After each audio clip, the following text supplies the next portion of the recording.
So does the first Northwestern game matter at this point, or was that so long ago that things have changed to the point where it's not as Well, I think telling? what's different is obviously where you play a game and how everybody is playing, and that they've had a lot of games where they've played really well at home and then not had great finishes to those games, but they've led against some really good teams in the first half, had those leads in the second half. They kind of get to that point. No different than how we start games on the road. We've had a consistent model there where we dig ourselves a hole, then we fight to get out of the hole, get it really close, and then lose the game.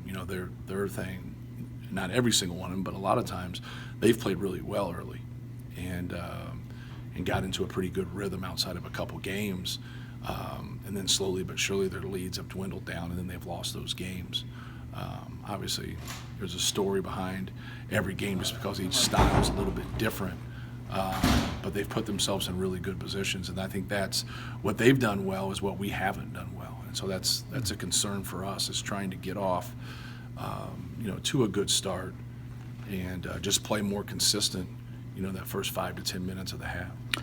I know we've asked you this question a bunch, and you always say if you had the answer, you'd implement it. But I'll probably say it again then.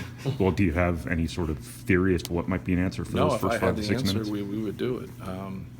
You try different things as a coach in terms of, who you play, who starts, and so we'll continue to try to find that. But the guys that are struggling to start the game a lot of times are the guys that end up doing good things. Now, not always, because we haven't shot the ball well, and so when you put yourself in those positions, like you feel like you're shooting the ball better in the Rutgers game, just because you've been 3 for 17 against Maryland, and then all of a sudden you go 6 for 22, and it feels a lot better. But at the end of the day, 6 for 22 is not very good.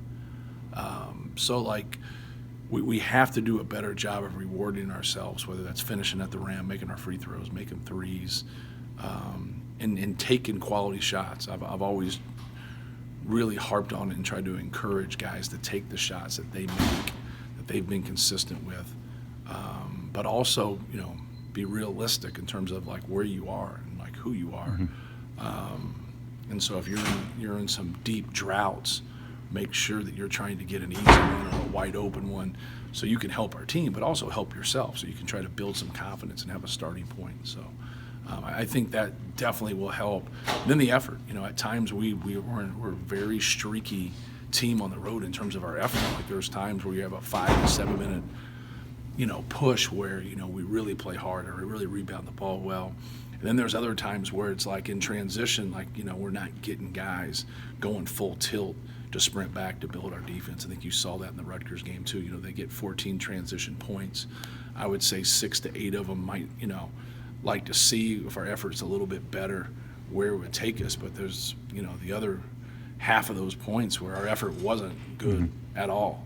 We have guards not closing out their hands up. We have bigs jogging back, and so like that's unexplainable to me, just because they've been in situations, they've been in winning situations, and in a lot of different settings, and understand what it takes to do those things. And we just got to get some guys to be more accountable, in the effort games, and be more consistent. So there's obviously, for me, there's hope there, because we've shown those spurts of being able to play harder and play smarter, but we just haven't been consistent enough. Do you see anything from your 2 non-traditional seniors that some urgency's kicking in here, that they're trying to be part of the solution in terms of the way Evan and Jihad have played? Well, I think, Evan's, gotten an opportunity and, made the most of it.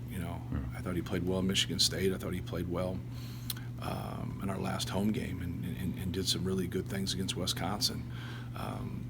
Just got a little bit of foul trouble in the game against Rutgers. Jihad really scored the ball well, but just trying to, they're no different than anybody else, just trying to get that consistent effort and that consistent productivity, on a nightly basis. You're the top offensive rebounding team in the league. Mm-hmm.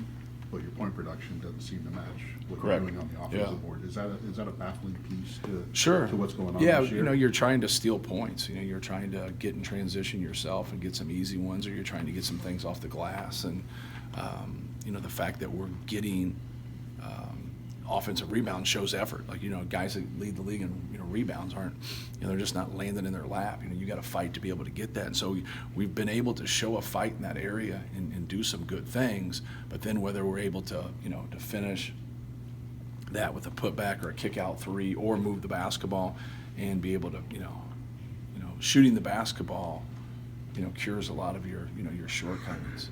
And, it falls into the same basket as everything else in terms of, us not being able to convert some things. But, you can't take away from, the effort to get those rebounds. As a coach, you're always going to want, your team to be able to offensive rebound. Well, we did it, we did a better job of that last year. We just did a better job of converting.